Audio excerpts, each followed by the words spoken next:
Hey everyone, in today's video we'll be looking at hero classes sorted into a tier list. I think I have played enough of this season to be able to describe why each class is in their respective tiers.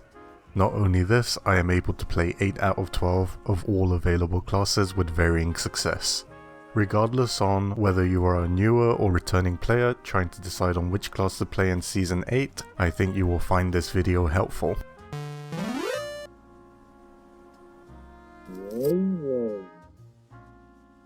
Starting with the Longbow. This is probably the worst class to use in the game. Your damage and range is good, but your DPS is low and limited by stamina.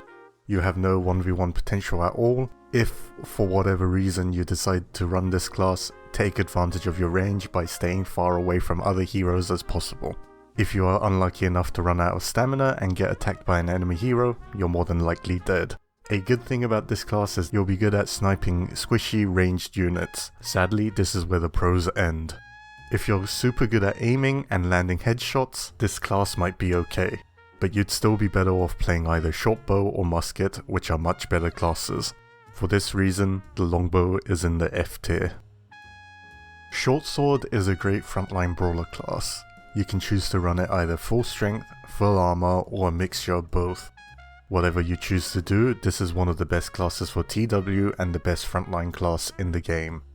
Not only is Shortsword relatively easy to play, it is just as forgiving. Just make sure to always start your engagements with Ironside or to save it to break free of CC. This is no doubt an S tier class. Glaive is a well-rounded class, which can play in two styles, either with medium armor as a glass cannon or as a heavy armor semi-burst damage support. However, with the meta requiring the use of long cooldown and animation abilities, if you're unable to land your Warlord's Greeting or Flying Reaper, you will have a bad time with this class. Therefore, I am placing this class in B tier.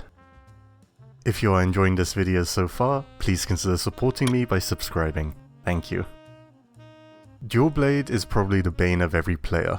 Even with the nerfs that this class has received this season, it is still incredibly strong. But at the same time, this is an extremely skill-based class.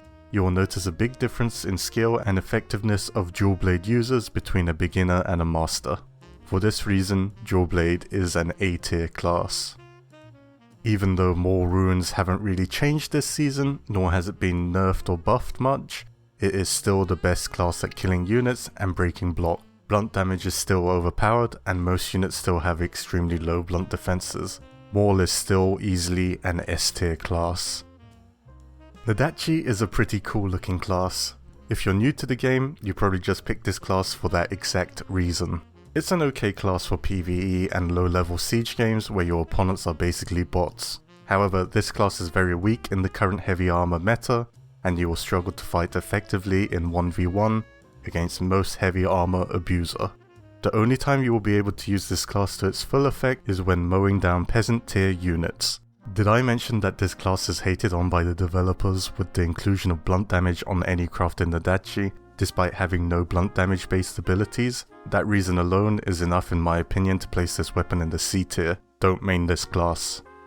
Pike is the newest class to the game and it is pretty fun. It can be very annoying to deal with for some classes. However, I think it is far from being overpowered. If anything, I'd say it's pretty balanced in its current state.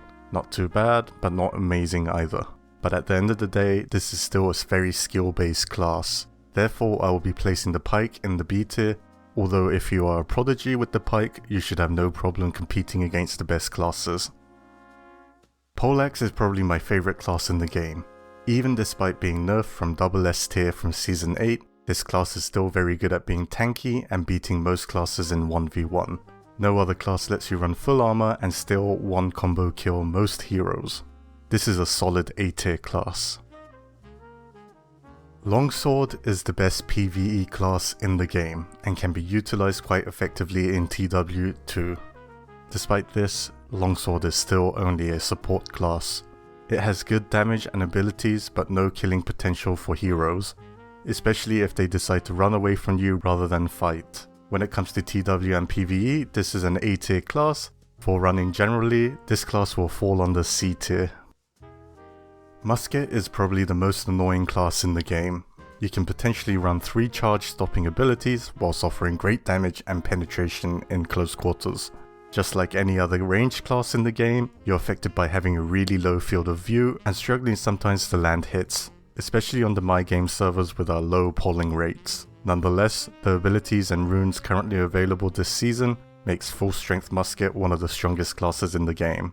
This is an S tier class. Shortbow is another annoying ranged class to deal with.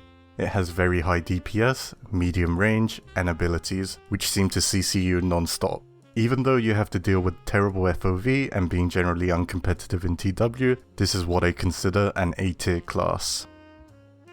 Finally, we have the spear.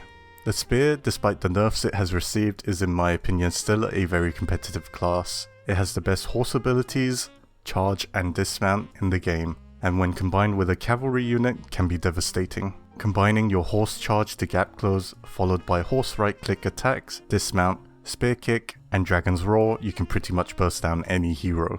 The only con to this class is that you will need to ensure that you have a healthy horse at all times. Hence, I will be placing this class in the A tier. If you enjoyed this video, please let me know by liking and subscribing.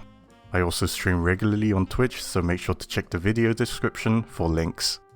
Thank you so much for watching, and I hope you have a great day.